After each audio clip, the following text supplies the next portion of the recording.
تمام اپنے statement record کرا چکے ہیں.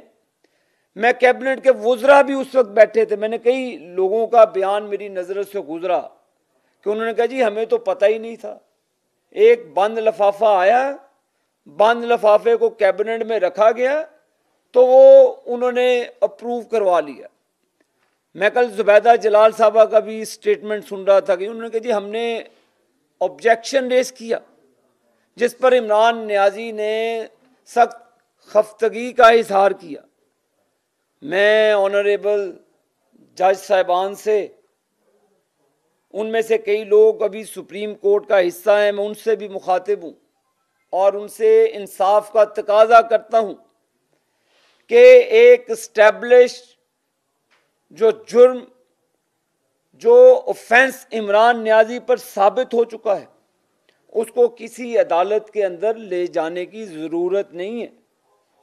جہاں پہ آج پاکستانیوں کے پاس بجلی کا بل دینے کے لیے پیسے نہیں ہیں, گیس کی قیمتیں آسمان کی طرف جا چکی ہیں, یہ اسی وجہ سے جا چکی ہے کہ پاکستان میں کرپشن کی بنیاد عمران نیازی پروجیکٹ کے ذریعے رکھی گئی.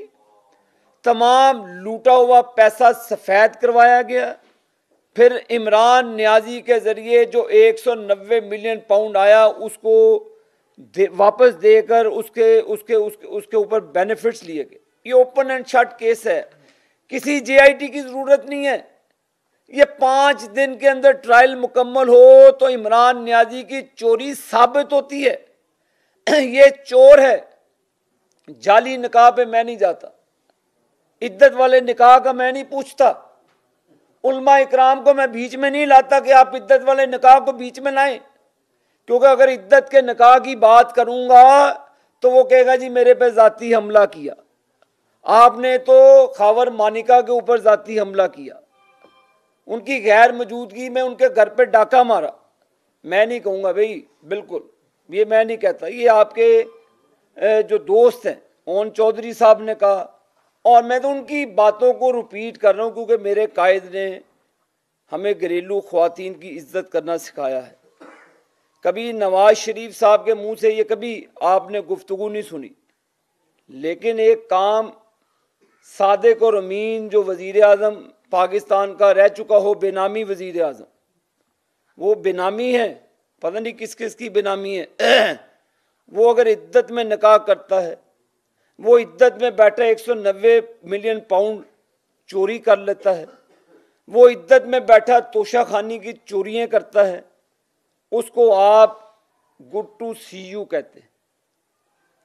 ایک شخص پاکستان میں موٹر ویز بناتا ہے, ایک شخص پاکستان میں سی پیک لاتا ہے, ایک شخص پاکستان کی اکانومی کو اوپر لے کر جاتا ہے, ایک شخص پاکستان کو گرے لسٹ سے نکال کر G20 میں داخل کروانا چاہتا ہے, ایک شخص دہشت گردی کا خاتمہ کرتا ہے, اس کو آپ بیٹے سے تنخواہ نہ لینے پر سزا دے دیتے ہیں, لائف ٹائم کے لیے ڈسکوالیفیکیشن کر دیتے ہیں. بھئی یہ تو جزا اور سزا اللہ کا نظام ہے. آپ نے تو اللہ کے قانون کو چھیڑا ہے عمران خان صاحب. عدت کے اندر نکاح کرنا شرعین اخلاقی تو اخلاقیات اس میں ہے نہیں, میں اخلاقیات کی بات ہی نہیں کرتا کیونکہ عمران نیازی کا اخلاقیات سے تعلق کوئی نہیں. میں پاکستان کے علماء سے مخاطب ہوں کہ یہ آپ پر سوالیہ نشان ہے آپ کی خاموشی. آپ اس پر فتویٰ جاری کریں کہ کیا اسلام عدت میں نکاح کو جائز قرار دیتا ہے. اگر تو جائز قرار دیتا ہے تو قرآن اور سنت کی روشنی میں اس کو ثابت کرنا ہوگا. اگر قرآن اور سنت کی روشنی میں عدت کا نظام جو نکاح ہے وہ خدا نخواستہ زنا کے زمرے میں آتا ہے تو وہ صادق اور امین پر جزا اور سزا کا نظام بھی پھر ان عدالتوں اور اللہ کی عدالت جو بڑی ہے اس کے نظام میں ہے. تو میں پھر بات گما کر اپنی 190 ملین پاؤنڈ پہ لاتا ہوں. اب مجھے بتائیں کہ یہ کب تک پاکستان کے ساتھ مذاق ہوگا.